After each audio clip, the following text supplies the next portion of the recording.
Hello, friends. Welcome to the Evil Hat State of the Hat June 2025 edition. I'm Sean Nittner, and I'm going to tell you about all the things going on under the hat right now. Before I do that, how's your gaming going? What are you doing? We'd love to know in the comments what you're playing, what you're enjoying. For me, it's a lot of Blade 68. We're on session 16 or 17 so far of a heist team campaign, and they've just got real deep into it. I'm also playing Call of Cthulhu, the giant mega Masks of Nyarlathotep adventure. We just finished Mombasa, so we're like halfway through. This is a giant campaign. And I've recently started playing a lot of Shadowdark. I'm enjoying the heck out of it, but I'm also modding it incredibly. I've already added so many custom roles. And the community, the Discord community has been great. Lots of folks giving me feedback on all that stuff. So I'm having a lot of fun gaming. I hope you are as well. Let us know what you're playing. All right, let's dive into this thing and see if I can do this transition smoothly. Woo, that worked. Awesome. Thank you, StreamYard, for hotkeys. All right, Dice Pool is the gift that keeps on giving. Dice Pool is a crowdfunding project that we ran last year. We ran it funded 4 GM panels where we gave advice on 4 of our most popular games. But most recently, we just did a Dice Pool interview. This was a few days ago on Monday with the creators of Hunter's Journal and Slayer Survival Kit. So we had Michael Sands, Luke Green, and Marek Golenka on talking about their game design philosophy for creating games, but also for GMing and playing games. So if you were a Monster of the Week fan and you enjoyed the last Monster of the Week panel that we did, and you'd like even more Monster of the Week content, it's on our YouTube channel right now, probably right alongside this one. And you can check out the creators talking about the game. So, we keep doing Dice Pool things. I think we're just going to keep at it. We've really enjoyed creating this additional content. We really like that it's an artifact that's going to last as long as YouTube does. And so we're going to keep interviewing GMs and game designers and whatnot, talking about our games and giving hopefully great advice for people who want to play them, want to create their own games, etc. All right, what is next on the docket? Deep cuts. We completed the crowdfunding campaign late last week, and it did fantastic, beyond our expectations. It was wonderful. We had almost 5,000 backers, which is fantastic. We made a deal with Alchemy VTT to create an Alchemy VTT implementation of Blades and eventually of Deep Cuts once the content is ready. We have a wonderful community. We had a wonderful community program called Skurlock's Vault, where everybody who was a backer got a ton of different digital rewards. The Red Ledger, which is a journal that we're going to make for the game, has tons of content in it. There's so much good stuff in there. I'm really, really proud of it.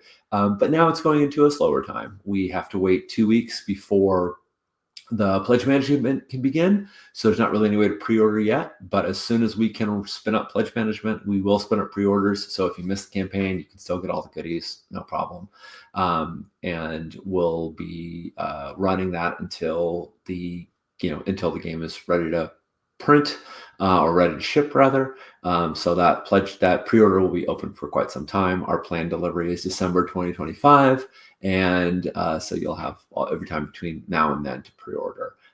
There's so much good stuff in Deep Cuts, so much setting material, so many great systems, and I'm really proud of the work that John did on it. And he's gotten tons of feedback from gamers and from who've played endless hours of Blades in the Dark, and we've hashed it out many, many times. I think there's a lot of really fantastic content in there, and yeah, I'm excited to see where it goes. Watch for late pledges or pre-orders. Late July is my guess. Good stuff in Deep Cuts. Blade 68 continues to be in development. I have the honor and the privilege of working with Tian Deng on a regular basis of getting updates. He has been sending me improvements and changes he's made since the playtest. We got a lot of great playtest feedback. Thankfully, most of it was we had a blast, but there was definitely areas, there were some rough areas. Some playbooks felt weaker or stronger. Some rules weren't super clear. Some processes weren't there. Some setting information could be improved, or expanded upon. So Tim's been working through that. He's got a checklist and he is cranking away. One of the things that he's added is all of the playbooks, the art for the playbooks. I'm very excited about them. This is last month I showed off a few of them, but this month I'll just show you the veteran, a battered soldier returned from the front. The veteran is a playbook who starts with some disability that came from the war, and also a coping mechanism to work with it. And they have a lot of experience, and their abilities are violent by nature, but they aren't necessarily themselves. That's what they've been trained for, but is that the life they want to lead? We play to find out. We also expanded. This is probably not legible on a screen, but I wanted to show just this very cool map, the geopolitics of the Shattered Isles. Because this is an age of espionage and intrigue, there's a lot more political charge between the various nations. In Blades in the Dark, there's the Unity War has just ended, and the Skovland has been consumed by the Empire, and there's a lot of prejudice and a lot of anger that's surrounding that war, and there's a lot of discrimination against Skovlanders, and that's very present in Blades.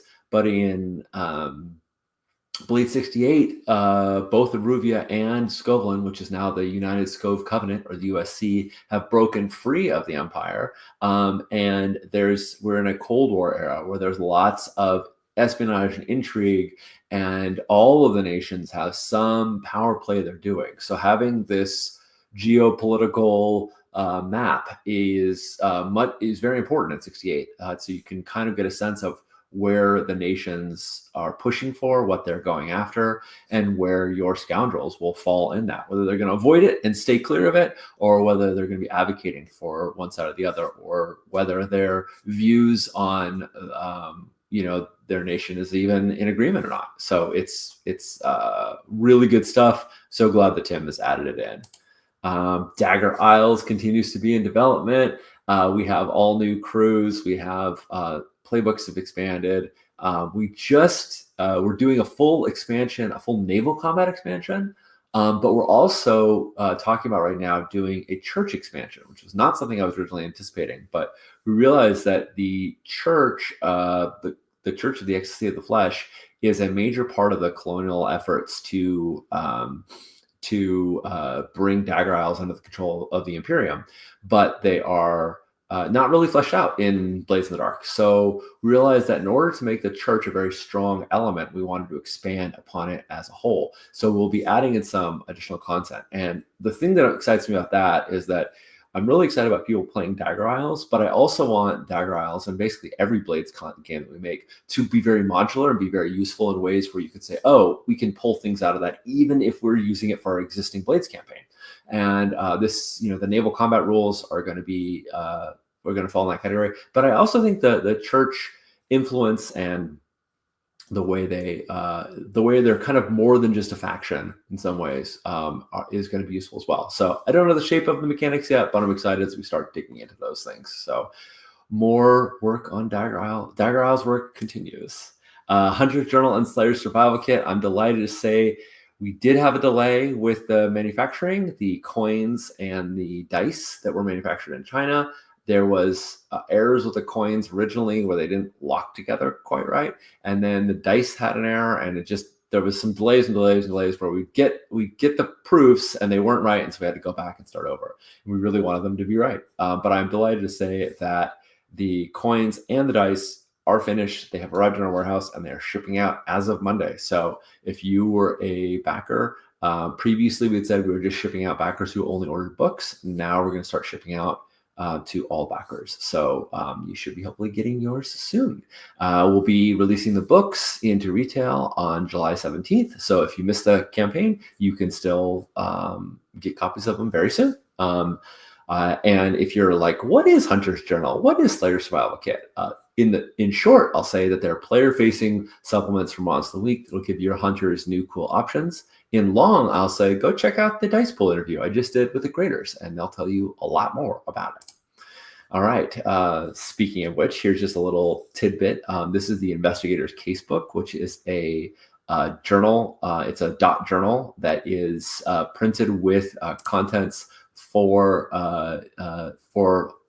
Monster of the Week players, and there's just tons of amazing content in here. Those journals were part of the rewards. I'm very excited to get them in my hands. I think I'm getting mine shipped to me soon. I will certainly show it off once I have it. This is the proof that Fred Hicks got, and it was amazing. Also, speaking of proofs, here's the coin got cut off on the image. Oh well. Here is the approved dice and coins. We're very happy with how the detail on the dice turned out. Looks gorgeous. And the coin, you notice that those coins on the side interlock now. They were not fitting quite right before. It's not completely 100% snug, but it is. There's little bits of wiggle room, but now that they do lock in place, which we're excited about. That was the goal of it. There will be hold tokens to go on the tops as well. So you'll have a little kind of modular coin collection as you're playing the game. Umdaar, Planet of Swords, Super Science and Sorcery. Sophie Lagasse has joined our team to continue working through the edits and the revisions on the mechanical changes. So this is something now Amanda, Sophie, and I are all cranking through, and we're really excited as we keep finding ways to streamline the game. There's Dave created a million charts and options, and we're just funneling those all to make the presentation as smooth and as cohesive as possible. Pam Punzelman did a ton of work on this as well, so we're adding her content in. It's going to be a giant game. It's going to be massive. We're really excited about Umdaar, and can't wait to share it with folks. Abyssal is still in the post playtest development. Ash is writing annotations for each of the playbooks. They really wanted to have a similar to in Blades, where with each playbook under each move, there's a little description of not each move, under each special ability. There's a little description of like how this might be used in play, or what other things it might be able to do. And Ash is sort of taking that to the next level and really fully annotating each of the playbooks and giving you insights into them. Definitely into their abilities, but into everything else as well. So stay tuned for Abyssal. Rangers of a Broken World by Leon Richardson. Rangers is just finished the final draft. We are very excited. It is going into editing as of next week. And if you want to find out what is sort of happening in Leon's mind, what that they've been thinking about the game, on our website, we have design diaries posted every week. And it's all about the thoughts that went into the game. So if you're curious about Rangers and you want to know more about it, I highly encourage you to check out the Evil Hat site. Go to the website, click on blog, and you'll see the design diaries listed right there. And they've got Leon's thoughts about a post-apocalyptic world, Leon's thoughts about playing in a hopeful world, Leon's thoughts about combat versus conflict. And then we're just now starting a breakdown of each of the individual playbooks, which is really exciting because they each come from a different place of Leon's experience and heart and background. So Rangers is going to editing very, very soon. GodKiller, a holy punk RPG for one player, the GodKiller and one GM God is continuing development. The name is become a bit of a misnomer in that Connie has expanded the game. So it's still primarily a two-player game, but we're adding solo and multiplayer options as well, which is really, really exciting. And on that note, Last Hope, the GodKiller campaign by Connie is kicking off this week. So if you're curious about GodKiller, you can see there's already a ton of AP on Connie's channel, Transplaner, but you can go and see a brand new show starting right now. And a lot of that show is going to be including some of the core rule updates that came from the system developments that we've been underway. So GodKiller is not only fantastic, it's getting even better. All right, Tian Deng, Tales from the Immortal God Chef. Ooh, I'm so excited about Tian Deng. I've been working on this with the team for the last 6 months or so. looking at all the post playtest revisions, and we have just finished the last thing on our checklist, which is, of course, just means we start a new checklist. But the gig economy, the new playbooks, the playbook moves, the ship moves, the setting, a lot of the setting material, the ship actions, they have all been overhauled very extensively. And so now that we've put all those changes in and we reviewed all those changes, we have a design meeting this Friday, and we're going to approve the last changes. And then the next step will be to read through the entire document as a whole, because we've made so many changes to it. We have to make sure it's still cohesive, still makes sense. And then we're going to do another round of internal playtesting. We've been doing some playtesting along the way of little bits and pieces, but we want to do some more thorough tests now, because we've made some pretty heavy extensions of it. When the game went to public playtesting, it was very much focused around surviving the gig economy. And you were broke if you didn't do these gigs, and you were in debt. And we really, as we played, we're like, one, this is great, but it's been done a lot, and two, it doesn't quite fit the vibe we actually wanted for. And now it's aunties and uncles, grandmas, grandpas having really cool space adventures as they prepare for their retirement. So think the landlady from Kung Fu Hustle going out and doing space adventures. You're looking to not only retire your crew, but also retire the artificial consciousness, or the AC, that is your immortal godship. It has all the memories of your ancestors, and you're sending it up to the heavenly bureaucracy as well. So it's a lovely story of generational family connections, of final adventures, and of extending the definition of what we think is actionable characters. These aren't young bucks in their 20s. These are veterans and people with experience who've seen the world and are still living their best lives. So I'm really, really excited about this, the direction that we've taken Shenzhen and getting it into people's hands. So we're going to keep working on that. As Sun Forever Sets is still in post playtest revision, Riley is working away at a lot of systems. As Sun Forever Sets has tons and tons and tons of modular systems. And while that's delightful, we want to make sure that they all dovetail into each other really smoothly, really nicely. So Riley is filing off all those rough edges. She's working with Strash, who designed Scum and Villainy and Band of Blades, and they're working together in collaboration there to refine the game even more. And speaking of which, Project Perseus by Strash Achimovic and John LaBeouf Little is getting closer. This project was put on hold for a little while, and we're back at it. And I've been meeting with both of them every week and seeing the developments of the cities and the threats. And the threats are just getting that much punchier. And the mechanics for the agents and what are now going to become the handlers.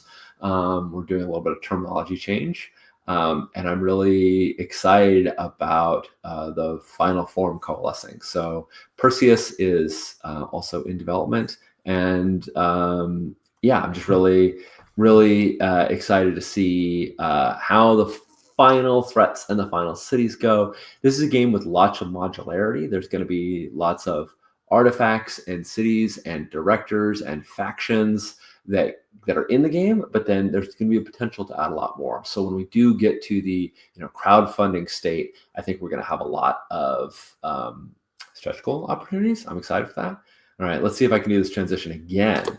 Whoa, I did it. Awesome. Fantastic. Very smooth, very slick. Thank you, hotkeys.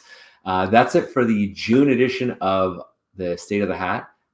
Thanks, everyone, for checking out. If you have questions about our game's development, you can put them in the comments below. You can email us directly at feedback@evilhat.com. You can always go to our project status page on the Evil Hat website to get updates. I update it every week, and have updates there about what's going on with all our projects. So thanks for supporting our games. And I'm so excited that so many of them are getting ready to come to you soon. And with that, I will say adieu. Talk to you again in July.